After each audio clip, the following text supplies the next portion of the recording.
So how we'd like to start is by asking you what you would like to talk. I mean, and we talked about this beforehand, didn't we? We do not have an agenda. Okay. The agenda, you set the agenda. What we do is just facilitate that agenda, if you say the same thing. Yeah. Over to you. What do you want to talk about? Can you do anything? Oh gosh, what can we talk about? I don't know. Why don't you introduce yourself first? Yes, well, I'm Max, Max Dalda Muller. I'm what I do, what I am is a different thing, but what I do is I'm a course leader in counselling at Bridgewater and Taunton College and a lecturer at the Iron Mill College in Exeter and a counsellor in private practice. Of course, I'm other things. I'm a Bloody dad. hell. I'm a dad. I'm a family man. I'm a person. I'm a human being. Yeah, just somebody like Angie was saying that enjoys living, experiencing, and just being with people, places, and things. And I like Cool. that. Yeah. Sounds good.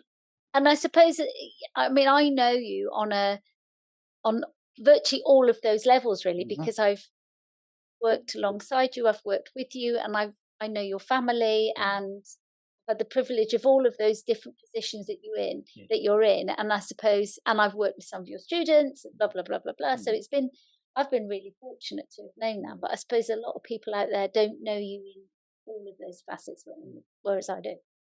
No, and this is great. This is what actually, this is not just a podcast. It's actually having a nice conversation with a good little friend. Isn't Yeah. it? So there's something that is really nice. And we haven't actually had that many conversations in the room, both of us. I think the last time we were together was at the wedding, At a wedding. and you can't have a proper conversation at a wedding because too much going on, isn't it? But Which yeah, was a beautiful wedding. it was a gorgeous wedding. Yeah, I enjoyed it. Yeah, did the stag do after the wedding? I'll Yeah, tell you I about remember. that another time. Well, I watched the pictures, so which was lovely. Where did you go again? Morocco. That's all. When Oh, I wow, have very nice. highest mountain in the Atlas, the highest I've ever been physically anywhere.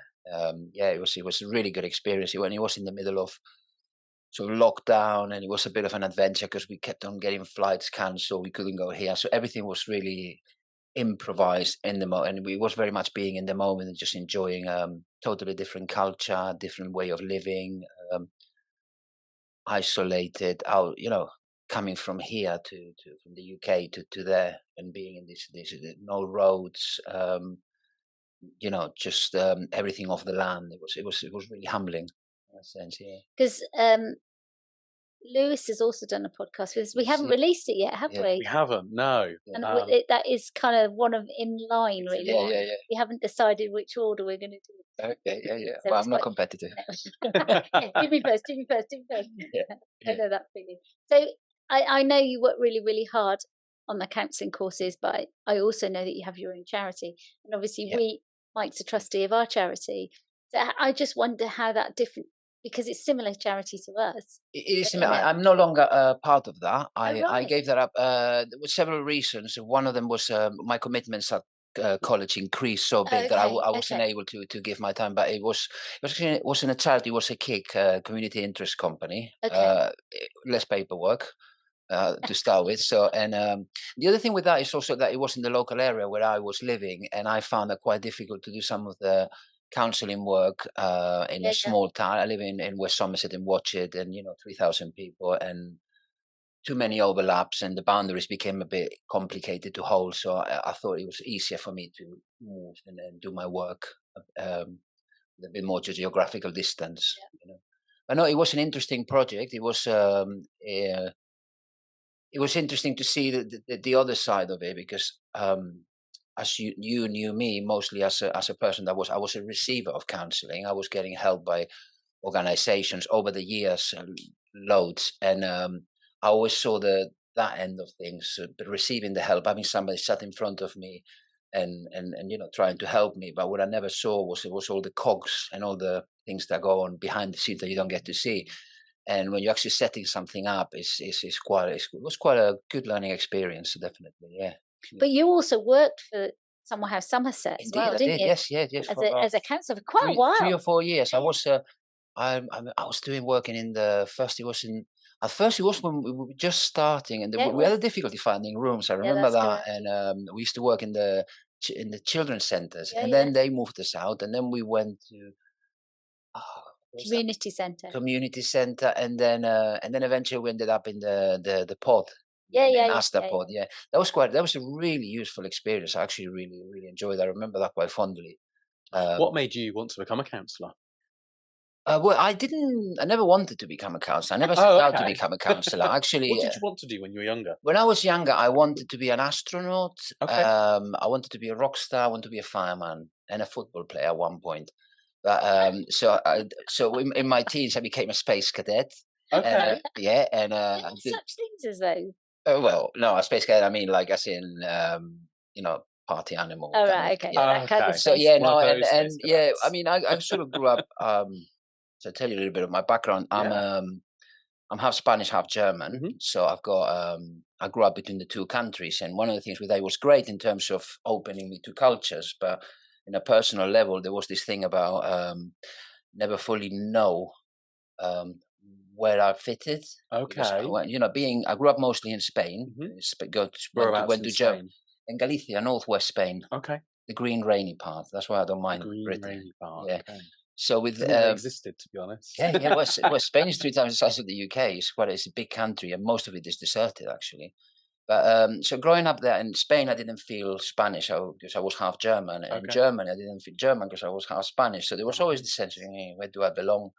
And I had that throughout my life, and I think that sort of led to not really knowing who I was, and I tended to sort of live a little bit doing what I expected other people wanted me to be. So I kind of, in a sense, I was living the life that I thought other people wanted me to live. And in my teens, that became really complicated and left me filled with anxiety that was taken care of by drinking alcohol and ingesting various Mhm. other substances. And that kind of, at first it worked, and it gave me, it gave me that confidence to be someone, to be around people. But over time, that then became a problem as well. It sort of masked the problem. It was like a crutch, but it wasn't really healing me Okay. inside. And yeah, and then growing up in the late 80s, early 90s, we had the whole rave scene and all of that came with that, all the parties, the music, and I got involved in that. It was great, but it would also took me down a certain path of some of the things that I ingested caused me psychosis. Then I took other substances in order to manage that, and it just spiraled into um, a full blown addiction and real despair. Ended up in roaming the street, homeless. And yeah, that was that is literally I just condensed 15 years in like 1 minute, but it was as horrific as you can think that Yeah. could have got. I don't think it could have got any worse. I got to a point where we spoke about the rock bottom, that the Mhm. whole thing of where I was broken, physically, emotionally, spiritually, psychologically, socially, outcast and broken, and then. But I had a real. I'm really lucky because I've got. I had an encounter. I had an encounter with a police officer who on the street, and one in which I admit that to start with, I wasn't very nice to this police officer, and at first he wasn't very nice to me, but then something clicked, and he decided to be nice, and he helped me, and he sort of sat with me, and we spoke, and he put me in touch with a charity, and this charity was helping homeless people in North London, and they sort of started helping me and got me some funding for a detox, and I went to a detox, and then I got funding for rehab, and there's where Angie and where our paths crossed in Yeah. that rehab, and yeah, that was 15 and a half years ago, and Gosh. yeah, that's sort of Was it been there that long ago? I that can't long ago. believe Yeah, that. I do remember that. I remember arriving at I somewhere remember house. you Yeah, arrived. the Remember you, two bin bags and one IKEA bag. I remember. and Yeah, you looked so poorly. yeah. I was very unwell. I was also physically very Yeah. unwell.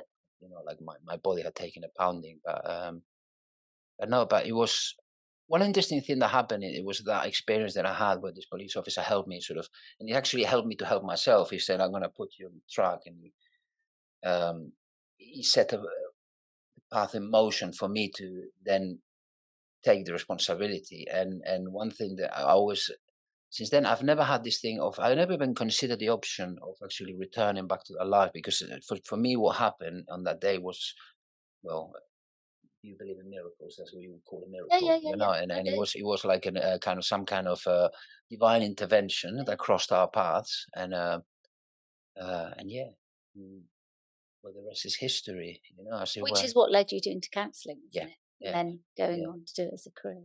And it was that actually. So if going 6 months of very intensive treatment, rehab, and all that, and coming to the end of that, and thinking, what do I do with my life now? Of You course, know, yeah, yeah.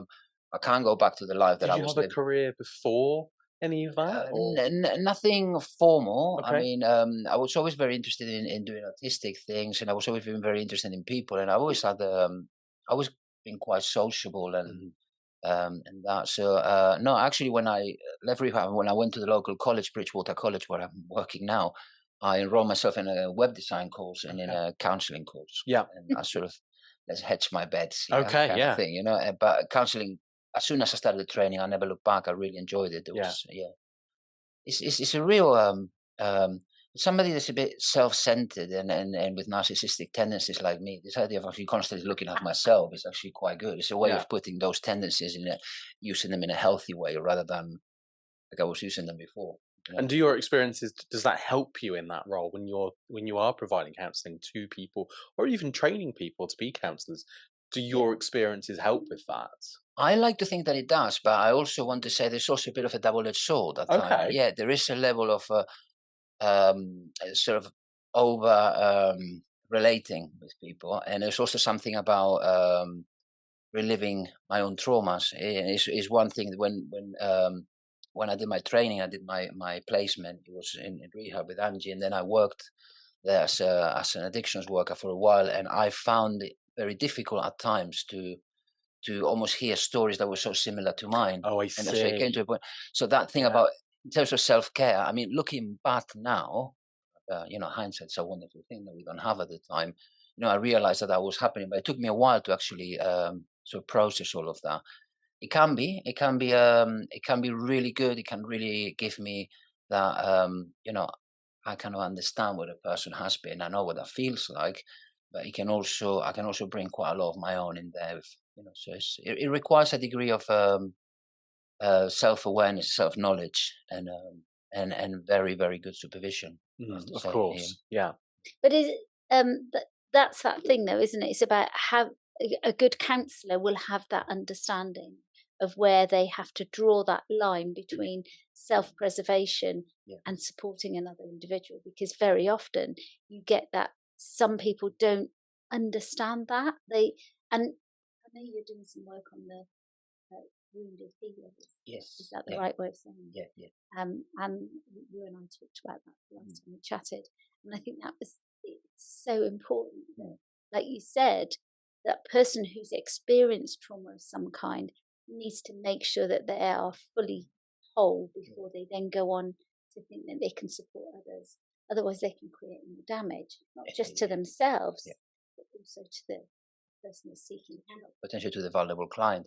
And it's this thing about sort of motives, isn't it? I mean, for example, as well as when I embarked in a counseling career, my motives overtly were actually I want to help people. I want this. It's an opportunity of putting my experiences to good use.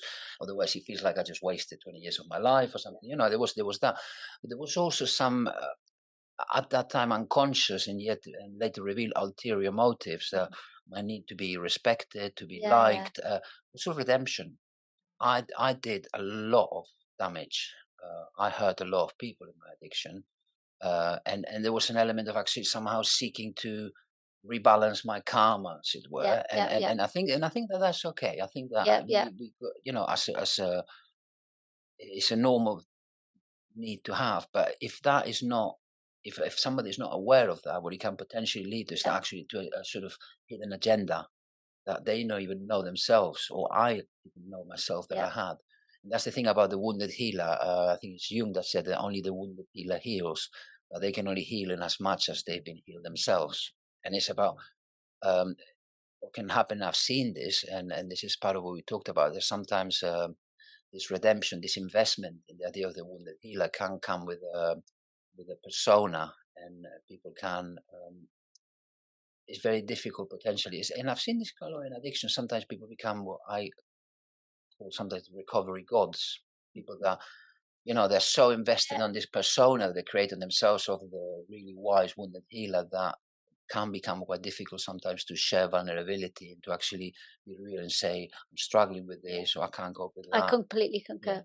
Yeah. And sorry, Mike, but Go on. I've actually, I mean, I've experienced that obviously because I've been in practice for quite a long time, but also I've experienced that with people that I've worked with and people that have gained recovery from addiction and then go on think they almost come out of treatment, do this, then go straight into that without any breaks, and then on top of that they think they're like a guru, like you said, there's this gurus, and sadly I think people get on the wayside for that and end up making horrific decisions based on that instead of realizing, whoa, hold on a minute, I need to reevaluate myself. But also I think there's another side of that, which is there's some people who supervise people that are doing that they don't see through that, and if you don't have the good supervisor that can see through that, then they end up creating damage for the client.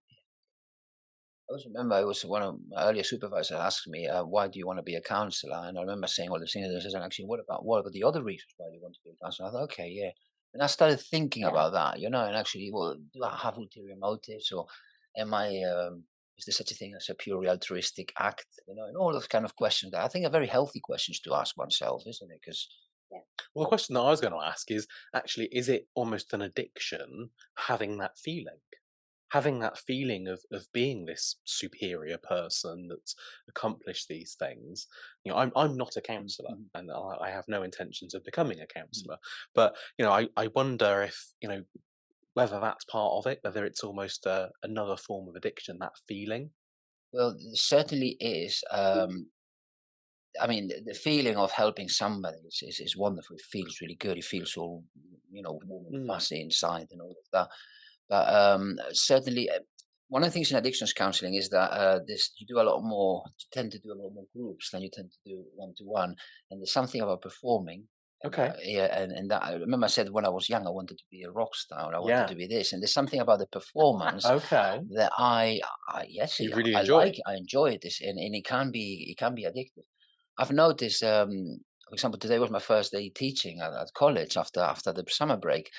And I'm so all of a sudden I'm in a group full of people. Oh, I miss this. This is nice. I like this. I like, and You're performing again. Yeah, performing. I'm at the center of attention, and I like it, and I like it, and I actually like to give people a nice, a good, meaningful experience. Yeah. That can be quite. Yeah, I think it can be. I was talking to a colleague of mine, and he was. Probably won't mind me sharing this, but he's sort of, coming to a point in retirement and thinking, actually, this gives me something that I really like.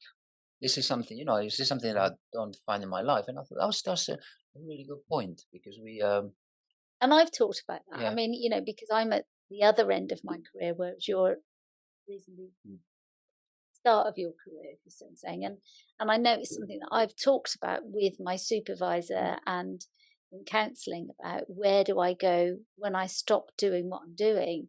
Where will I get that? Do I get enough? I'm going to take a step back. Am I using my skills as a helper to fix myself in some way? Is there a level of that, or get a high from it, or whatever it is? And how am I then going to reproduce that when I don't do it anymore? But there's a big part of me, actually, I think you get tired, and sometimes it's about, I'd rather go and help down at the beer festival or go and help in a cafe, or do you see what I'm saying? If I want to do that, I'll do that in other ways. I don't need to be. I think that's where that crossover between what's ego and what is actually helping somebody. And I think that's the bit about the person that's healed doesn't need to do it for ego. It's it's my job. That's what I do for a living. I don't think, oh, I've helped that person. Oh, I've helped that person. If anything, it's a bloody pain in the bum, because when you go out in a social event, I was out in a social event on Friday night, and as I'm walking out of this social event, I've got this person coming up to me who I don't tell people whether I've seen that person as a client or not, but it's like they came back to get me, to drag me out of that event because I'd seen so many people that I'd helped. And it was like, oh no, not another person. And they're all waiting for me at the door to go home. And it's lovely in that sense. But actually, it's nice not to do that as well and go and help clear up rubbish and the beach and all of that kind of stuff. So yeah, I'm very aware of that myself. There's also that whole thing about the counseling, well, because counseling is such an intimate process, isn't it? Such a wonderful, I mean, being with somebody, sharing at a deeper level and having a moment of connection with somebody that that's actually very difficult to replicate outside of the counseling room, because in the real world, in inverted commas, not that counseling isn't real, I'm just saying it in that sense, that it's quite difficult to replicate something like that, because we don't have the boundaries in the working alliance and the agreement. There is a level that it happens because we have it's created to some degree artificially by creating a set of rules and boundaries to make it work. When you're in a social interaction, you don't tend to have that. See, you make a lot of assumptions. I kind of disagree with you there, and I'm gonna be, and this is perhaps something that you and I can sit and talk privately about, but I disagree with you there to a certain degree, because I think that then comes back to honesty within your relationships. And I know I've got a really bad reputation for being far too honest with people, but I know that I think by having had that, then that's helped me have those kind of relationships. Like I think also, sorry to interrupt, but I thought fine. also that means a lot to people. I think people that are not fake, that's probably too harsh the other way, but by being honest, you're being real with people. And I think as a society, I think people generally aren't very honest. As in, a really good example is, oh yeah, you look nice today, your hair's great. When actually you don't agree with that. Yeah. And I think as a society, we seem to be almost getting worse at that. So I think going back to counselling, I actually think honesty is really, really important. Yeah. Because what's the point of going and talking to somebody if you're not going to get honest, good advice? Well, it's not, and I think that's the difference between advice and communication, which is what you were implying, is that bit there where you have good communication, where you can be honest and you can be truthful about what it feels like in the relationship, what it feels like to be with you, what it feels like in your own world about yourself, and being able to share that openly and honestly, which is all part of that working life, and taking into consideration somebody else's feelings. I think I do that really well in the way I communicate, but I think it's hard for people to do that. I don't think it's an easy task. No, people don't like me sometimes. And I'm okay with it. Yeah. It's tough, isn't it? Can be. Yeah. Very tough. Not with everybody. For some reason, some people even more than others. But yeah. So going back to your role, so obviously you now teach. Are you still in practice as well, seeing clients, or are you primarily Yeah, I've teaching? got a small practice. I don't think this is a job that if you teaching, I think you have to be in practice to do I this. agree. I think that I thought that was actually going to be my next question. So I don't know if there is such a thing. This stipulated in any kind of guideline that you have to do that. But I would think, how can if you haven't been counselling for 5 or 6 or 7 years, how can you teach that? I guess it's a bit like a bricklayer teaching how to lay bricks, but they've never laid brick. They're never on a building site. Yeah. I guess it's kind of the same. Or they haven't done it for a long time, and they don't know what the new shape of bricks that have come out of the factory look like. That's it. Yeah. So I've got a small practice. I at the moment everything is online. Okay. It's an interesting, it's not something that I would have considered a few years ago. Sort of work online. You working. No, I've done online work for quite a few years because my mum sadly passed away a few years ago because she was unwell for a few years, and I was going down to Spain to see her quite a lot. So I would. I was going so often that I couldn't drop clients all the time for a week, so I started seeing them online. So I was doing online quite a long time ago. I've always been into tech and things like that, it's sort of been that way. But so when the pandemic came and then everything had to move online, I was very comfortable moving in that medium. Now it's time to come to a point. At what point do I go back into a room with someone? And because I've only worked like 1 day a week with clients, I don't really see the point. Because I will have to travel. I will have to travel to a different town. Like I was explaining earlier, I don't see people locally where I work. And are your clients asking to see you in person, or are they quite happy? I'm getting a few clients who are actually contacting me. I advertise in a portal, and they send me an email and says that you don't need any. I'm getting more and more people saying, "Are you doing face-to-face session?" I say, "No, only online," and there are people that then go elsewhere. Yeah. And that's okay. But at some point, I'm going to have to consider, if I see that my clients dropping in terms of they're not getting, I might need to consider that. But I'm in that privileged position because I have a day job. Counseling is sort of like top up. Financially, it's okay. Yeah, it's a bit like that. So, but I would love to be able to work with you in the room because actually, I remember when we were in the pandemic, the first time that I went back to the room with students, and there was something. It was like moving from watching things on a mobile phone screen to going to a 4K TV with stereo surround sound and smells, and there was It's one. real. It was like so super duper enhanced experience. Like I could feel the wind. I could smell people. I don't know. Either in lockdown, I forgot, but not that I can smell. I had COVID 3 months ago. I can't smell a thing since, but I remember what it feels like to smell things, and there's something about that I miss. But Yeah, I imagine also it's that sort of human connection, especially for your clients. They certainly, if I was looking for counselling, I would much rather it be in person than online because I just feel like I've got that personal connection. I know personally, whenever I have an online meeting, I'm probably doing 4 or 5 other things at the same time. I've got my emails open, I've got my text open, I'm the postman's knocking on the door, etc. It's not as concentrated, a bit like us doing this now. All our phones are off, we're in a room, it's not locked, but it's like a locked room, no one's coming in, we have no idea what's going on in the real world outside of this room. And I guess from a counselling client's perspective, maybe they need that. I don't know. I agree. I hear what you're saying, but I think as a good practitioner would create that environment. So they wouldn't have their emails on, their texts on, their this, that. Do you understand what I'm saying? Now, for me, it's funny because I have a client that I see, and we have situation where when she does something, she puts £1 in the charity. So, and she says, "Can you put that on the board for me?" And I said, "Would you want to text that through?" "No, yeah, text that through, please." So I can put it on the board for her because that's what she wants to happen. And so therefore I do that. But generally 99.9, if I'm doing that with a normal meeting, like, I don't know, some random thing that I don't really need to be. I get distracted with my emails and my texts and stuff with a client. And I agree with what you're saying, Angie, with the fact that it's actually, as a practitioner, establishing those boundaries that you would do in a room with somebody physically. The difference is online, you have to be a bit more alert about it. You have to say, actually, when we're here, switch off your phone, don't text. And I think that's it. Because I think, you're perhaps looking at it more from the counsellor's perspective. I'm thinking about it from the client's perspective. That, are they able to focus and concentrate enough? Especially bearing in mind we've just come out of school summer holidays and things like that. There's potentially lots of distractions for them. So are they going to get the most out of it?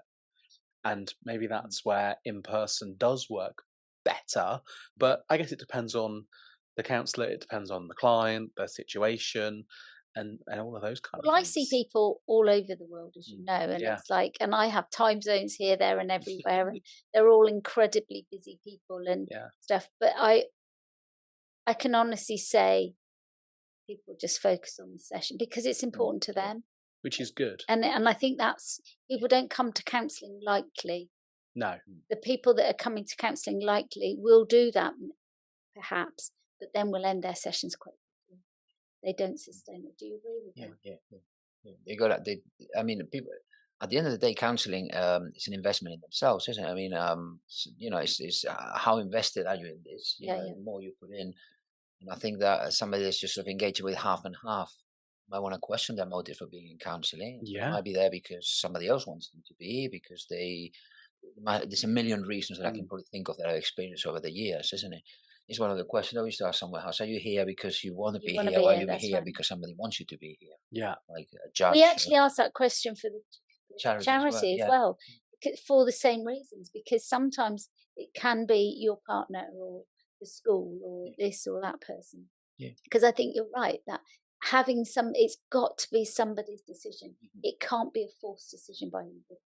It's a very famous piece of research by Mick Cooper in terms of what is the most influential aspect of good outcomes in counseling. And all counselors think it's the relationship, it's the technique, it's the this. And actually, the most important aspect is the client's engagement with the process, the client's willingness to engage. Yeah. You know, if I think we used to say a lot, you can't take a horse to water, you cannot make it drink. If somebody doesn't want to be there, they can take it up to a point, but to go that extra bit to actually make the change from what you're talking about, because I always found that's the difficult part. Counseling is that counseling is 1 hour a week. The other 167 is where that person needs to then go on and enact that change in their everyday life. And if they're not there, if they don't really want it, they're not going to do that. Yeah, makes a lot of sense. Because there is another little bit to that too, isn't there? Which is, I mean, I see clients. I've got a client that I've been seeing for years, not necessarily every week, and they might have left and then come back, and various other bits and pieces. But the fact is, it's an ongoing journey. It's not something that just. It's not like a 6-week course where, sadly, in a lot of setups, that's what they offer. They offer you 6 sessions, and that's all you get. Yeah, it's interesting. Yes, I agree with you. I get those clients that come from the top of an MOT. I haven't spoken to you for 2 years. Can I see you for a few sessions? Yeah, of course. Because they think, why would I want to go to another counsellor and have to tell my whole story? You already know. Or I have to give you some update of what happened last year. But then the whole thing about the number session, I'm always a bit dubious about this. It has to be 6 sessions. Actually, it can't just be 1 session. I agree. There is I went to a talk, Wendy Dryden, in Exeter, and he talked about what we call 1 at a time therapy. So it's not saying single session therapy; it's 1 at a time. So you come and do one, you treat every session as if it was the last and only session you'll ever had. And then if at the end of that you still want to have another, you do another, and so on, rather than seeing we're going to have a course of therapy. That it's just, no, I agree. It's a very good way. It's a good way of looking at it. It really focuses and gets you to really work on yourself, I guess. And also it has the potential of reducing waiting times, because they trial out in, I think it was the University of Bournemouth or something. They trial out just doing drop-in. It was when they described it, it sounded to me like that scene from Monty Python, like you go, it's this argument, and and so it's the idea of actually just in a room, you go there, you need counselling, and you go and see a counsellor for 1 session, and then when you leave, you say, come again if you want to. And especially in universities where they get a real increase in demand for counselling near exams. Yeah. And often there's so much time, triage and all the rest of it. By the time that actually a counsellor is available to them, the exams are over. Yeah, it's too late. So actually it's just, somebody might just having a whole, one of those attacks of negative thinking that I tend to get when I have a challenging experience myself, like an exam, and there's a lot of pressure, all the old negative thinking kind of comes back to the fore, and I start self-doubting. And I might just need a chat with somebody for half an hour just to reframe what I mean. So it's a really good idea. But that's why we do the coffee and chat. It is. Maybe we should actually. Well, we do. Yeah, but maybe advertise that. Well, we do, because we always have a counsellor. Then we always say there's a counsellor available if anybody needs to talk. And that way it's that. But the amount of people that don't. We do one in Cheddar, and I think we have 1 person. And that's important, that 1 person has had help. And that's all that matters. But it's like, gosh, I wished I'd had that opportunity when I was in the midst of what I was going through many years ago. It would be handy. But I do the same. Every session I go, would you like me to book you in again? Yes or no? You don't have to, it's fine. I always give them the prerogative as to whether or not. Very rare will I say to somebody, I'm booking you in for another session. I wait for them to tell me if they want. Or if they have something like, they have that, what I call the Inspector Colombo moment, when somebody just towards the end of the session, they drop you with something like really big, and you go, okay, we only got 10 minutes, I don't think we want to look at this now, so we like book this next week and start with this one. Exactly. Exactly. It's the door handle moment. I was, I was, and it's something that when I was a kid, I used to do this. When I went to somebody's house, I mean, sometimes things with my parents were sometimes a bit complicated at home. There was, this is before they separated, and I used to go to other people's houses, and I really liked it, to other people's parents sometimes. And you know what I would do? I would leave a toy behind so that I could go back. That I could, they have to tell me back, have me back. And I think that sometimes clients do something quite similar. They give you something so that you have them back, rather than saying. It's a good analogy. Because I think people find it difficult to sort of end.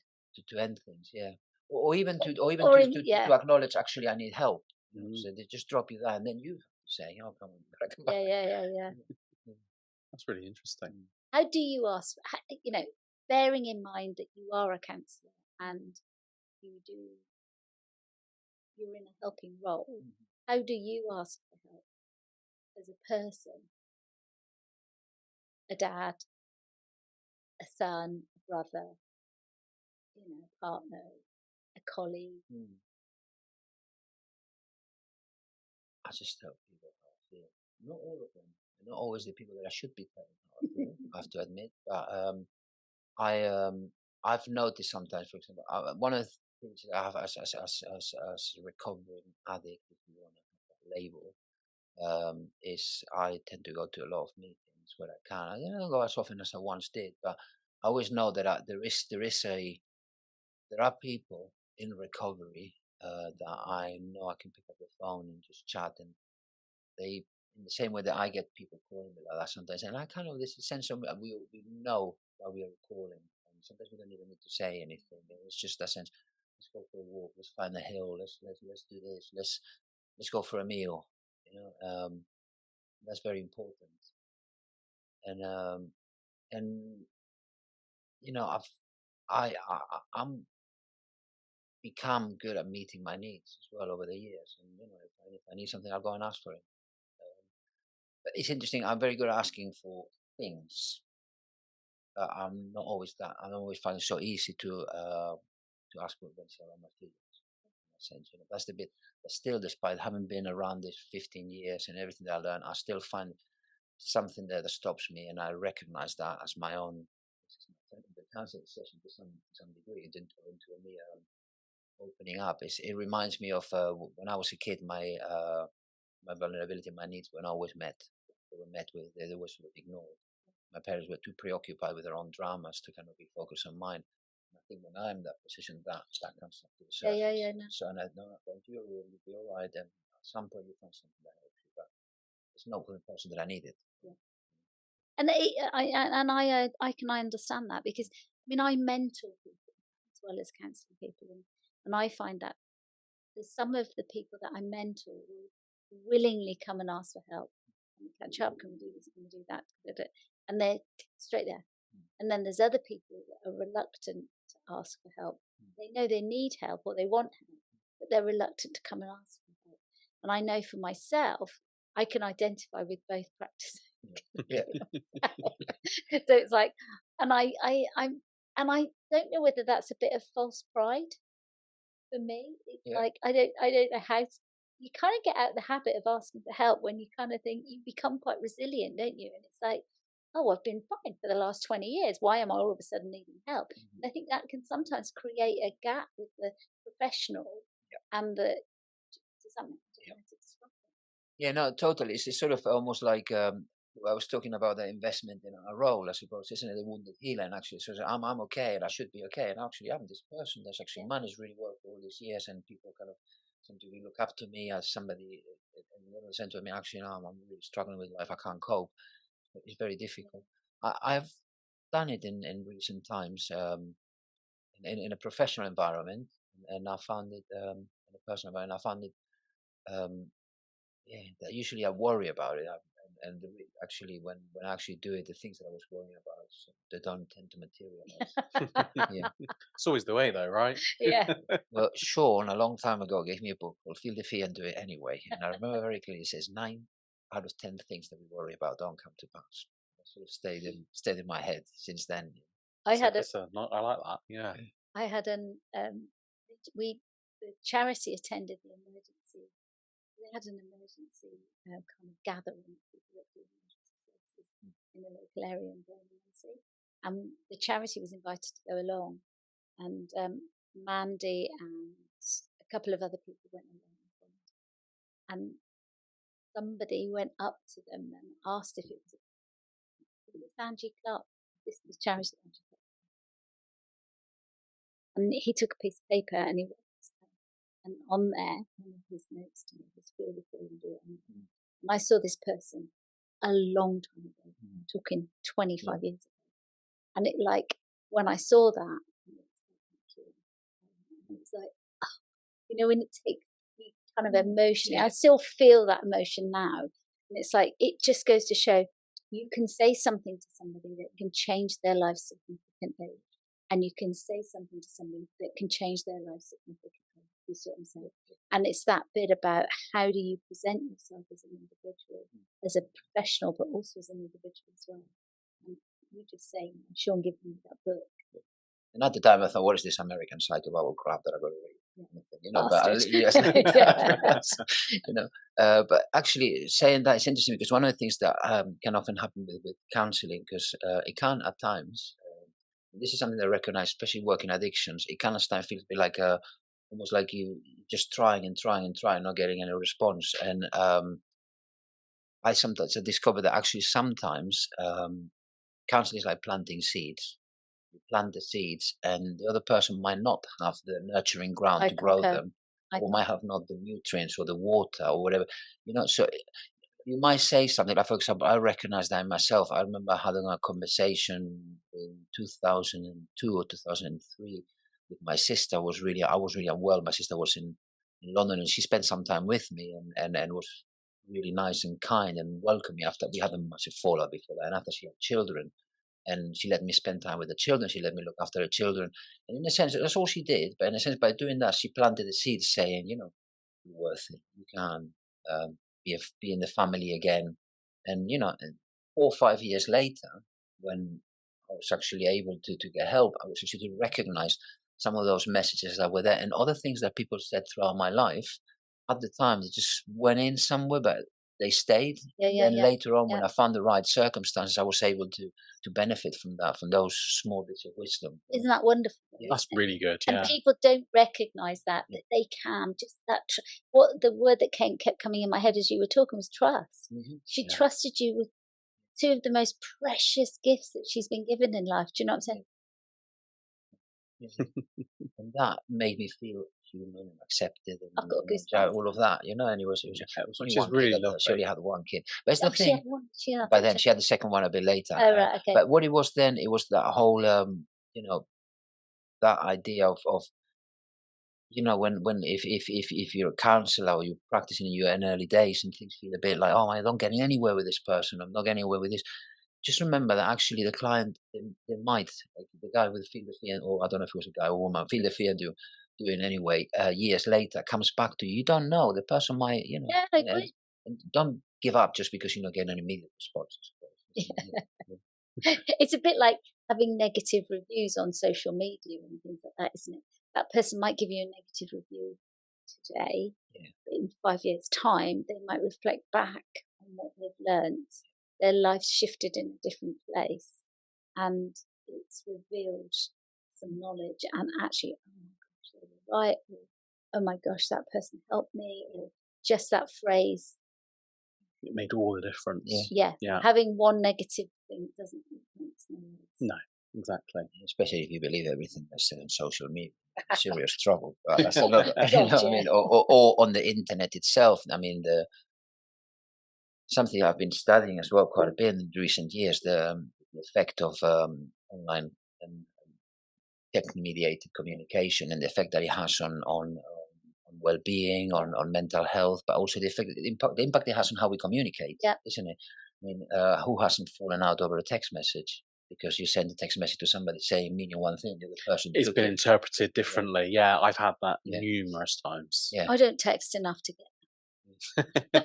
I try always to say to people, if you got something to say that it has emotion in it or anything like that, emojis are not very good at communicating what you really mean. And also, it's this thing about it's there and you read it and reread it and read it, and also you don't know where the other person is going to be at when they receive that text message. The idea is it's not synchronous communication.